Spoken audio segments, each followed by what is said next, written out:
ஒரு அழகான நாட்டில் ஒரு நல்ல ராஜா வாழ்ந்து வந்தான். அந்த நாடு முழுவதும் செல்வங்கள் நிறைந்த வலிமை மிக்க நாடாக இருந்தது. மக்கள் அனைவரும் மகிழ்ச்சியுடன் வாழ்ந்தார்கள்.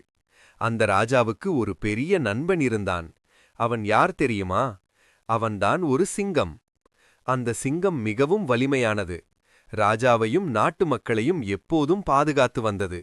ராஜா எங்கு சென்றாலும் சிங்கமும் அவனுடன் சேர்ந்து செல்வது வழக்கம். ஒரு நாள் ராஜாவுக்கு ஒரு யோசனை வந்தது. என் நாட்டில் இத்தனை செல்வங்கள் இருந்தும் அனைவரும் பார்த்து வியக்கும் ஒரு கம்பீரமான சிலை இல்லையே என்று அவன் நினைத்தான்.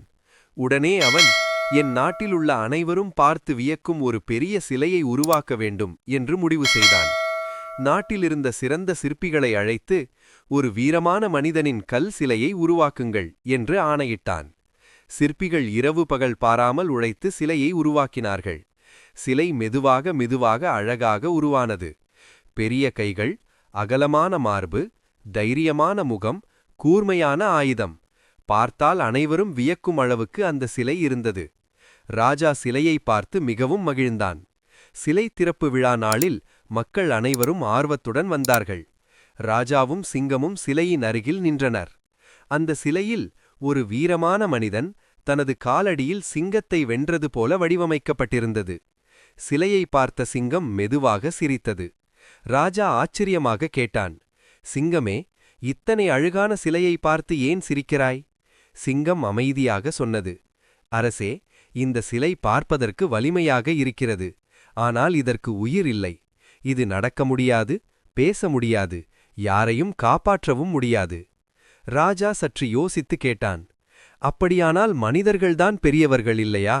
அவர்கள்தான் இந்த சிலையை உருவாக்கினார்கள்.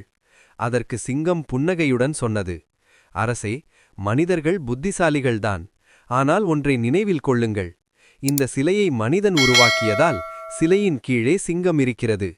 இதையே ஒரு சிங்கம் உருவாக்கியிருந்தால் சிங்கத்தின் காலடியில் மனிதன் இருந்திருப்பான். மனிதர்களால் உயிரை உருவாக்க முடியாது. அவர்கள் கல்லால் ஒரு சிலையை மட்டுமே உருவாக்க முடியும். இந்த வார்த்தைகள் ராஜாவின் மனதை ஆழமாக தொட்டது. அவன் உணர்ந்தான், உண்மையான வலிமை சிலையில் இல்லை, உயிரில்தான் இருக்கிறது. அந்த நாளிலிருந்து ராஜா உயிர்களை அன்புடன் பார்த்தான். சிங்கத்தையும் இயற்கையையும் மதித்தான்.